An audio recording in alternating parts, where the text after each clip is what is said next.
December 1 ക്രിസ്മസിന് വേണ്ടി അടുത്തൊരുങ്ങുന്ന ദിവസങ്ങളിലേക്ക് നാം പ്രവേശിക്കുന്നു.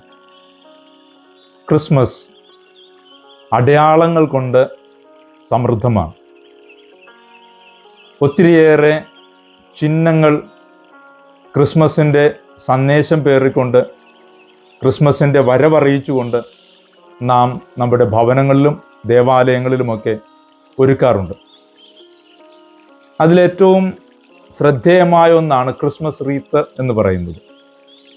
4 മെഴുകുതിരികൾ, ഇപ്പോൾ അത് 5 മെഴുകുതിരികൾ ഉപയോഗിക്കുന്നു. 4 വയലറ്റ്, ഒരു റോസ് മെഴുകുതിരി. ഈ 4 മെഴുകുതിരിയും 4 ആഴ്ചത്തെ ഒരുക്കത്തെപ്പറ്റി ഓർമ്മപ്പെടുത്തുന്ന 4 മെഴുകുതിരികൾ വെച്ചുകൊണ്ട് നമ്മൾ ക്രിസ്മസിനായി ഒരുങ്ങുന്നു. ലൂതറൻ സഭയിലും കത്തോലിക്ക സഭയിലും ഇതേറെ പ്രചാരത്തിലുണ്ട്. യൂറോപ്പിൽ ഓരോ ഭവനങ്ങളിലും ഈ ക്രിസ്മസ് റീത്ത് ഒരുക്കുന്ന ഒരു ശൈലിയുമൊക്കെ നല്ല ഒരു പാരമ്പര്യമായിട്ട് നിലനിന്നിരുന്നു. ഇന്നൊത്തിരിയേറെ മാറ്റങ്ങൾ എല്ലായിടത്തും സംഭവിച്ചിട്ടുണ്ട്. നക്ഷത്രം ഒരുക്കുന്നത് പോലെയോ പുൽക്കൂട് ഒരുക്കുന്നത് പോലെ തന്നെയോ പ്രാധാന്യത്തോടുകൂടെയാണ് ഭവനങ്ങളിൽ ക്രിസ്മസ് റീത്ത് ഒരുക്കിയിരിക്കുന്നത്. നമ്മുടെ ഇവിടെ അത് ദേവാലയങ്ങളിലേക്ക് മാത്രമായി പരിമിതപ്പെട്ടു പോയിട്ടുണ്ടോ എന്നുള്ളത് സത്യമാണ്. ദേവാലയങ്ങളിലേക്ക് മാത്രമായി ഒതുങ്ങുന്ന ഒന്നല്ല. 4 ആഴ്ചകളിലൂടെ ഒരു കുടുംബം ക്രിസ്തുവിന് വേണ്ടി ധ്യാനപൂർവം ഒരുങ്ങുകയാണ് എന്നതിൻ്റെ അടയാളമായിട്ടാണ് ക്രിസ്മസ് റീത്ത് ഉണ്ടാക്കുന്നത്. ക്രിസ്മസ് റീത്ത് ഉണ്ടാക്കുന്നതിന് തന്നെ അതിൻ്റെതായ ഒരു പ്രതീകാത്മകതയുണ്ട്. ഒരു വൃത്തത്തിൽ എവർഗ്രീൻ ഇലകൾ കൊണ്ടാണ്, യൂറോപ്പിലൊക്കെ പൈൻ മരത്തിൻ്റെ ഇലകൾ കൊണ്ടാണ് ഇത് രൂപപ്പെടുത്തുക, ആ റീത്ത് ഉണ്ടാക്കുന്നത്. ഇത് രണ്ടും വൃത്താകൃതിയും ഉപയോഗിക്കുന്ന ഇലകളും കൃത്യമായൊരു സന്ദേശം നൽകുന്നുണ്ട്. വൃത്താകൃതി നമ്മളോട് പറയുന്നത് അത് യേശു ആൽഫയും ഒമേഗയുമാണ്, ആദ്യവും അന്ത്യവുമാണ്. അതുകൊണ്ട് തന്നെ യേശുവിൻ്റെ ഈ പൂർണ്ണതയെ, ആരംഭവും അവസാനവും ഇല്ലാത്തവൻ്റെ പൂർണ്ണതയെ കാണിക്കുന്നതിന് വേണ്ടിയാണ് വൃത്താകൃതിയിൽ ഇത് ഒരുക്കുന്നത്. രണ്ടാമത് ഉപയോഗിക്കുന്നത് നിത്യതയെപ്പറ്റി സൂചിപ്പിക്കുന്നതിനായിട്ടാണ് എവർഗ്രീൻ വയ്ക്കുന്നത്.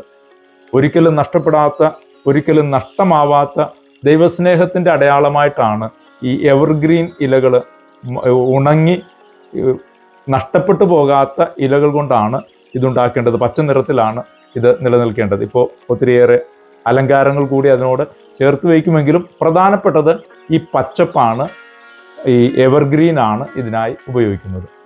4 മെഴുകുതിരികളും ക്രിസ്തുവിനെ പ്രതിനിധാനം ചെയ്യുന്നതാണ്. മെഴുകുതിരി വെട്ടത്തിനേറെ പ്രാധാന്യമുണ്ട്. കത്തോലിക്ക സഭയുടെ ജീവിതത്തിൽ മെഴുകുതിരി വെട്ടത്തിന് ഏറെ പ്രാധാന്യമുണ്ടെന്ന് നമ്മൾ മനസ്സിലാക്കുന്നത് പെസഹാത്തിരിയുടെ വെളിച്ചത്തിലാണ് ക്രൈസ്തവ ആരാധനക്രമം നിലനിൽക്കുന്നതെന്ന് വേണം നമുക്ക് മനസ്സിലാക്കാൻ.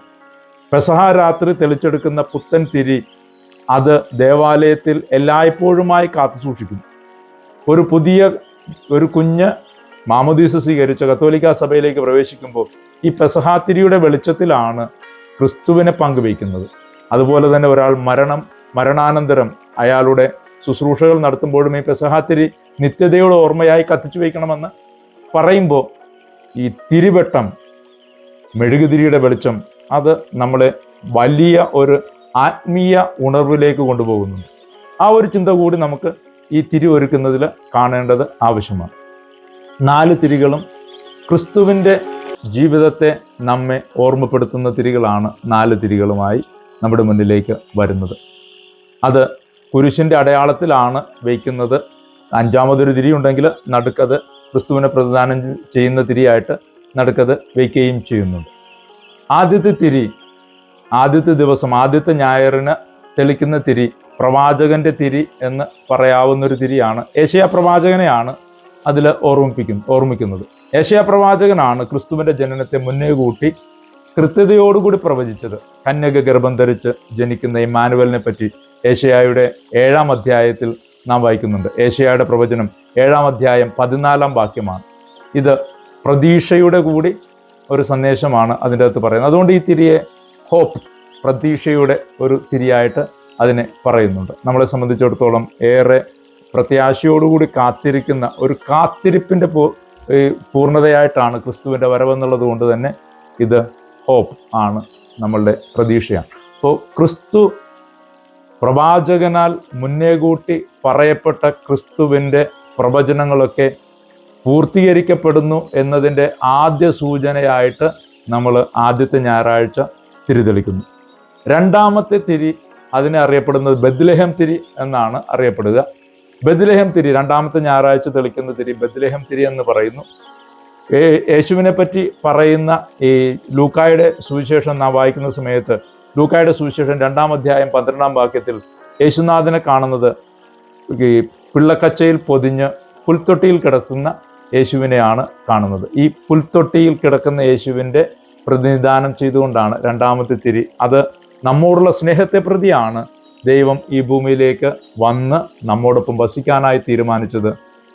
തൻ്റെ പുത്രനെ ഏകജാതനെ നൽകുവാൻ തക്കവിധം ദൈവം ലോകത്തെ അത്രമാത്രം സ്നേഹിച്ചു. ആ സ്നേഹത്തെയാണ് രണ്ടാമത്തെ തിരി ഓർമ്മപ്പെടുത്തുന്നത്. ഈ രണ്ടാമത്തെ തിരി ഓർമ്മപ്പെടുത്തുന്ന ഇതുകൊണ്ട് ആ തിരിയെ സ്നേഹത്തിൻ്റെ തിരി എന്നുകൂടി നമുക്ക് വിശേഷിപ്പിക്കാം. അങ്ങനെയും ആ തിരിയെ പറയാറുണ്ട്. മൂന്നാമത്തെ തിരി ഇടയൻ്റെ തിരി എന്നാണ് പറയുന്നത്. ഇടയന്മാർ യേശുവിൻ്റെ ജനനത്തിന് ശേഷം യേശുവിനെ കാണാനായി ആദ്യം എത്തുന്നത് ഇടയന്മാരാണ്. നിഷ്കളങ്കരായ ഇടയന്മാരാണ് എത്തുന്നത്. ലൂക്കായുടെ സുവിശേഷം 2-ാം അധ്യായം 8 മുതൽ 11 വരെയുള്ള വാക്യങ്ങളെ പ്രതിനിധാനം ചെയ്യുന്നതാണ് മൂന്നാമത്തെ തിരി. മൂന്നാമത്തെ ഞായർ തെളിക്കുന്ന തിരി അത് റോസാണ്. കാരണം ആ തിരി അത് സന്തോഷത്തിൻ്റെ തിരിയാണ്. ഇടയന്മാർക്ക് ലഭിച്ച സന്തോഷം, അവരുടെ ജീവിതത്തിൽ എല്ലായ്പ്പോഴും ദാരിദ്ര്യവും എല്ലായ്പ്പോഴും സഹനങ്ങളും മാത്രമുള്ളവരുടെ ജീവിതത്തിൽ രക്ഷകനെ അവർക്ക് കണ്ടുമുട്ടാൻ കഴിഞ്ഞതിൻ്റെ സന്തോഷം അവർ പങ്കുവെച്ചതിൻ്റെ തിരിയായതുകൊണ്ട് അത് ഈ അവരെ സംബന്ധിച്ചിടത്തോളം അത് സ്നേഹത്തിൻ്റെ തിരിയാണ്, സന്തോഷത്തിൻ്റെ തിരിയായിട്ടാണ്, സന്തോഷത്തിൻ്റെ തിരി എന്നാണ് അതറിയപ്പെടുന്നത്. ഈ കാൻഡിൽ ഓഫ് ജോയ് എന്നാണ് മൂന്നാമത്തെ തിരി അറിയപ്പെടുന്നത്. നാലാമത്തെ തിരി മാലാഖമാരുടെ തിരി എന്നാണ് പറയുക. അത് ലൂക്കായുടെ സുവിശേഷം 2-ാം അധ്യായം 13 മുതൽ 14 വരെയുള്ള വാക്യങ്ങളിൽ യേശുവിൻ്റെ ജനനത്തിൻ്റെ സമയത്ത് മാലാഖമാർ പ്രത്യക്ഷപ്പെടുകയും അത് ലോകത്തിന് സമാധാനം ആശംസിക്കുകയും ചെയ്തു. ഈ സമാധാന ആശംസയുടെ തിരിയാണ് നാലാമത്തെ തിരിയായിട്ട് കണക്കാക്കുന്നത്. അതുകൊണ്ട് അത് സമാധാനത്തിൽ തിരി എന്നുകൂടി പറയുന്നു. ഈ സമഗ്രത മുഴുവനും ചേർത്ത് പിടിച്ചിട്ടാണ് നാം ക്രിസ്മസ് ആഘോഷിക്കുന്നത്. പഴയ കാലത്തിലെ പ്രവചനങ്ങൾ മുഴുവനും പൂർത്തീകരിക്കപ്പെടുന്നതിൻ്റെ അടയാളമായിട്ട് ആദ്യ തിരി തെളിക്കുന്നു. രണ്ടാമത്തെ തിരി തെളിക്കുന്ന സമയത്ത് നമ്മെ സംബന്ധിച്ചിടത്തോളം നമുക്കായി നൽകപ്പെട്ട ഏറ്റവും വലിയ സ്നേഹസമ്മാനമായി ക്രിസ്തുവിനെ സ്വീകരിക്കുന്നതിൻ്റെ അടയാളമായി രണ്ടാമത്തെ തിരി തെളിക്കുന്നു. ഇത് നമുക്ക് നൽകുന്ന സന്തോഷത്തിൻ്റെ സമൃദ്ധിയുടെ അടയാളമായിട്ട് മൂന്നാമത്തെ തിരി തെളിക്കുന്നു. അതോടൊപ്പം തന്നെ ഈ സന്തോഷം നമ്മുടെ ജീവിതത്തിലേക്ക് ഒരു സമാധാനത്തിൻ്റെ പുതിയ രാജ്യം ആരംഭം കുറിക്കുന്നുവെന്നതിൻ്റെ സന്ദേശമായിട്ട് നാലാമത്തെ തിരി തെളിക്കുന്നു.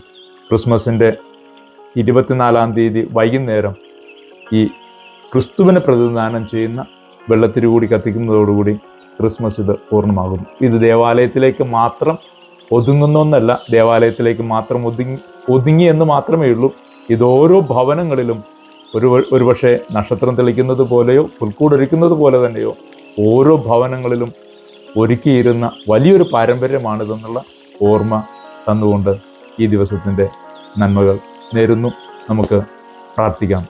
കൃപാനിധിയായ ദൈവമേ, ഞങ്ങൾക്കായി സ്നേഹത്തെ പ്രതി ഈ ഭൂമിയിലേക്ക് ഇറങ്ങി വരുവാൻ അങ്ങ് തിരുവുള്ളമായി ഞങ്ങളോടുകൂടെ വസിച്ച് ഞങ്ങളുടെ ഹൃദയങ്ങൾക്ക് അങ്ങ് സന്തോഷവും പ്രകാശവും പ്രദാനം ചെയ്തു. ഈ സന്തോഷത്തിൻ്റെ സമാധാനം ഹൃദയത്തിൽ കാത്തു സൂക്ഷിക്കാൻ ഞങ്ങളെ സഹായിക്കണമേ.